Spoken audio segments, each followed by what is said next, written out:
ఇందాకే టీవీలో చూసా, పాపం సజ్జల గారు ఆయన విలాపం చూస్తే జాలేసింది. ఎంత బాధపడ్డాడో పాపం పవన్ కళ్యాణ్ గారి గురించి. 60 సీట్లు అన్నారు, 70 సీట్లు అన్నారు. ఏంటండి 24 సీట్లు ఏంటండి? నీకెంతురా నాయన? పోటీ చేసిన ప్రతి స్థానం గెలవాలి అనే ఒక దృక్పథంతో ఆ ఇద్దరు నాయకులు ఎవరు ఎక్కడ ఎన్ని పోటీ చేశారన్నది కాదు, ఒక స్థానం తీసుకున్నా పొత్తే అందరి సమిష్టి నాయకత్వమే. ఇది ఎప్పటి నుంచో నేను చెప్పుకొస్తున్నా, మళ్ళీ చెప్తున్నా ఈ సజ్జల గారికి, అరే భాయ్ నువ్వు ఫరక్ పడమాక, నీకేంది సంబంధం, నీకేమిటి సంబంధం? మా పార్టీలు మా పొత్తులు మేము చూసుకుంటాం, ఎందుకు ఏడుపు?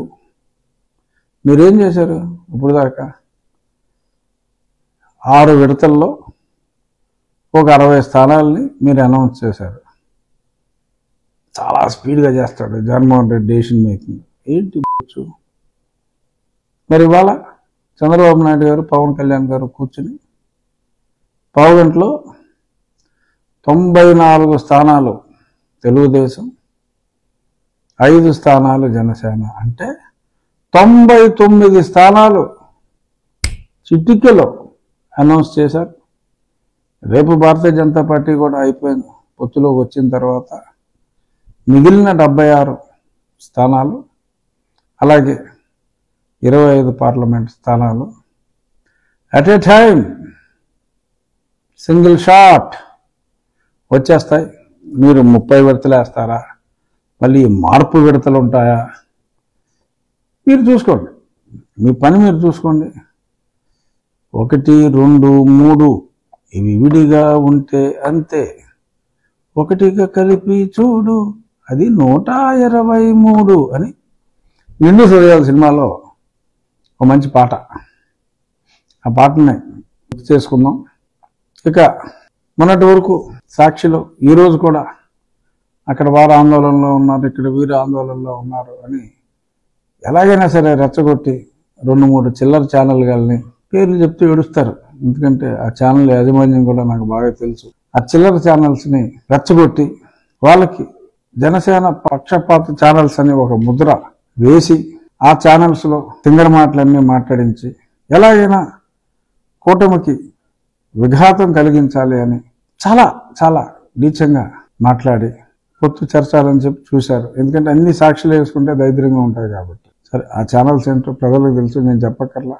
ఇప్పటికైనా ఆ ఛానల్స్ యాటిట్యూడ్ మార్చుకోండి. కళ్యాణ్ గారు ప్రజా శ్రేయస్సు కోసం, ఆయన కేవలం ప్రజా శ్రేయస్సు కోసం 24 స్థానాలలో పోటీ చేయడానికి ఒప్పుకున్నారు.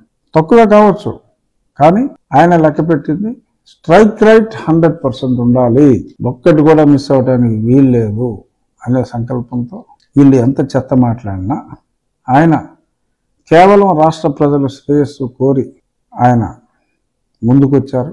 హ్యాట్స్ ఆఫ్ పవన్ కళ్యాణ్ గారు. ఆంధ్ర ప్రజలు మీకు ఎప్పటికీ రుణపడి ఉంటారు. ఆంధ్ర ప్రజలు మీకు ఎప్పటికీ రుణపడి ఉంటారు. వీళ్ళు ఏడ్చివారిని ఏడవనివ్వండి, ఏనుగు వెళ్తా ఉంటే కుక్కలు మరుగుతాయి, కుక్కలుగా తీసుకోండి. నిన్నటిదాకా నా పార్టీ వాళ్ళని కుక్కలుగా తీసుకోండి, ముందుకెళ్ళండి. అప్రతిహత విజయం ఈ 3 పార్టీల పొత్తుకి రావటం ఖాయం. ఇంకా రేపు ఒక్కరోజు ఏడవచ్చు, అక్కడ ఆ ఊర్లో వాళ్ళు బాధపడ్డారు, ఈ ఊర్లో వీళ్ళు బాధపడ్డారు, నమ్మించి మోసం చేశారు అని ఓకే, టీడీపీ వాళ్ళని రెచ్చగొడతారు, వాళ్ళని రెచ్చగొడతారు, అందరినీ రెచ్చగొట్టే ప్రయత్నం చేస్తారు.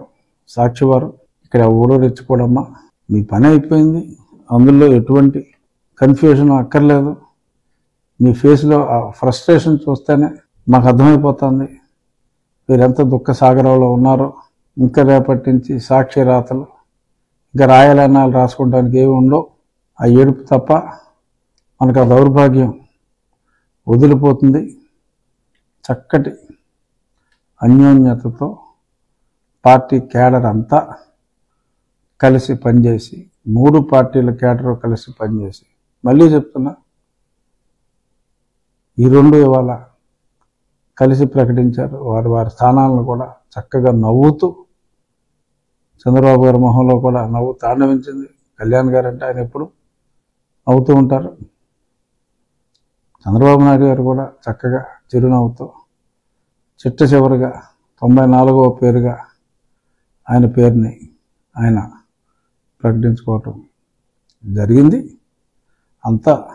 మేమంతా వెరీ హ్యాపీ. మీరు ఏడిస్తే ఏడవండి, కానీ పబ్లిక్కి ఏడవకండి, దరిద్రంగా ఉంటుంది అని చెప్పి సకల శాఖ మంత్రి సజ్జల రామకృష్ణారెడ్డి గారికి విన్నవిస్తూ, ఇక ఈరోజు ఆ లిస్టులో మరి ప్రముఖ దళిత నాయకులు, రాజధాని ఉద్యమంలో పాల్గొన్న కొలుకుపూడి శ్రీనివాస్ గారు, అలాగే మహాసేన మీడియా ద్వారా ఎందరో లక్షలాది మందిని చైతన్యపరుస్తున్న నా తమ్ముడు సరిపెల్ల రాజేష్, మహాసేన రాజేష్, వారిద్దరికీ కూడా ఈ మొదటి లిస్టులో స్థానం దక్కటం నాకు ఎంతో సంతోషాన్ని ఇచ్చింది. దళితులకి ఈ ప్రభుత్వం చేసినంత అన్యాయం చరిత్రలో ఎవరూ కూడా చేయలే. ఇప్పుడు టాప్ ప్రయారిటీ ఇస్తారు, వారికి సహాయం అందించవలసిన బాధ్యత ఉంది ప్రభుత్వాలకి.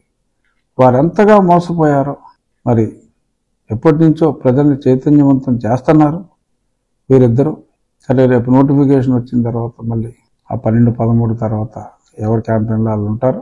ఈలోపు ప్రజల్ని, ముఖ్యంగా దళిత జాతికి ఈ జగన్మోహన్ రెడ్డి ఎంత దారుణమైన అన్యాయం చేశాడో అన్నది మేమందరం చెప్తాం. కానీ మోసపోయిన వారి తరపున అదే సామాజిక వర్గ ప్రతినిధులుగా, రేపు కాబోయే ప్రజాప్రతినిధులుగా వారందరికీ కూడా ఎన్లైటన్ చేయాలి, కనువిప్పు కలిగించాలి, ఎంత మోసపోయామో తెలియజేసే విధంగా వారు మరింత ముందుకు వెళ్ళాలని చెప్పి advance congratulations to the entire people who are there in the list. ఈ 94, కళ్యాణ్ గారు ఇంకా 19 స్థానాలు ప్రకటించాలి. ఈ 99 మంది అద్వితీయమైన విజయం సాధించాలని భగవంతుని ప్రార్థిస్తూ, నా స్వార్థం నాకు ఉంటుంది కాబట్టి పెద్దలు, అఫ్కోర్స్ వయసులో నాకన్నా ఆయన ఒక 8 ఏళ్ళు చిన్నవాడే, వయసులో చిన్నవాడైనా పెద్దలైనా పవన్ కళ్యాణ్ గారు మా ఊరు నుంచి, అంటే మా భీమవరం నుంచి పోటీ చేయాలని 50,000కు పైబడి నేను ఎప్పుడూ చెప్పా. కళ్యాణ్ గారు మా ఊరు నుంచే పోటీ చేస్తారని కూడా నేను ఎప్పుడో 6 నెలల క్రితం చెప్పా. 3 పార్టీలు కలిసే వెళ్తాం అని 2 సంవత్సరాల క్రితమే చెప్పా. ఇప్పుడు కళ్యాణ్ గారు మా భీమవరం నుంచి పోటీ చేసి ఆయన రాష్ట్రం అంతా తిరుగుతారు. మేము అత్యధిక మెజారిటీతో కళ్యాణ్ గారిని 50,000 పైబడే మెజారిటీతో, కులాలకు అతీతంగా, మతాలకు అతీతంగా కళ్యాణ్ గారిని గెలిపించుకుంటామని చెప్పి మీడియా ద్వారా తెలియచేస్తూ